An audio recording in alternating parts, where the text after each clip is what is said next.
இப்போ ஒரு மார்க்கெட் என்ன ஆயிடுச்சு, கரெக்டா மேலே ஏறுது, திருப்பி இந்த ட்ரெண்ட் லைன் கீழே டச் பண்ணுது, மேலே டச் பண்ணுது, திருப்பி கீழே டச் பண்ணுது, கீழே டச் பண்ணா மேலே போகுது, மேலே டச் பண்ணா கீழே வருது. இந்த இடத்துல என்ன ஆயிடுச்சு, ட்ரெண்ட் லைனை பிரேக் ஆயிட்டு சேனலை பிரேக் ஆகி வெளியே வந்துச்சு. இப்போ இது ஒரு ஹிஸ்டாரிக்கலா இருக்கக்கூடிய ஒரு பேட்டர்ன். கரெக்டா? இப்போ இந்த பேட்டர்னை ஐடென்டிஃபை பண்ணி நம்ம ஒரு எடுத்து வச்சுக்கிட்டோம்னா, அடுத்த வாட்டி இதே மாதிரி மார்க்கெட் எங்கேயாவது சேனல்னு ஒன்று ஃபார்ம் ஆச்சுன்னா, அப்ப நமக்கு என்ன தெரியும், மேலே ஹிட் ஆச்சுன்னா செல் ஆகும், கீழே ஹிட் ஆச்சுன்னா பை ஆகும், ஏதோ ஒரு இடத்துல மார்க்கெட் பிரேக் ஆகும். அப்போ இந்த பேட்டர்ன் எடுத்துட்டு போயிட்டு ஃபியூச்சர் மார்க்கெட்டை ப்ரிடிக்ட் பண்றதுக்கு யூஸ் பண்றதுக்கு தான் we use technical analysis.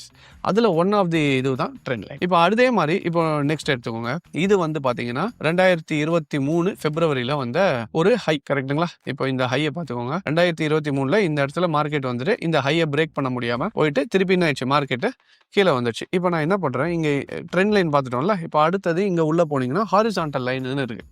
இப்போ இந்த ஹாரிசான்டல் லைன்ன்றது என்னன்னு எதுக்கு யூஸ் பண்ணுவோம்னா, we use it for supports and resistance அப்படின்ற ஒரு கான்செப்ட் இருக்கு. அந்த கான்செப்ட் என்னன்னு பாத்தீங்கன்னா, ஒரு எப்படி நம்ம ஒரு பில்டிங்க்கு இப்போ வந்து கீழே தரையும் மேலே சீலிங்கும் இருக்கும், அதே மாதிரி ஒரு மார்க்கெட்டுக்கு ஒரு டாப்பும் ஒரு பாட்டமும் இருக்கும். அந்த டாப்ஸ் அண்ட் பாட்டம் கண்டுபிடிக்கிறதுக்கு தான் we use supports and resistance. இப்போ நான் இந்த டாப் இங்க தான் இருந்துச்சு, அதனால நான் என்ன பண்றேன், இந்த டாப்பை வந்து மார்க் பண்ணி வைக்கிறேன். இப்போ மார்க் பண்ணி வச்ச பிறகு என்ன ஆச்சுன்னா, திருப்பி மார்க்கெட் அந்த இடத்துக்கு வரும்போது அந்த இடம் என்னவாயிருக்கு தெரியுதா, it was acting as a resistance.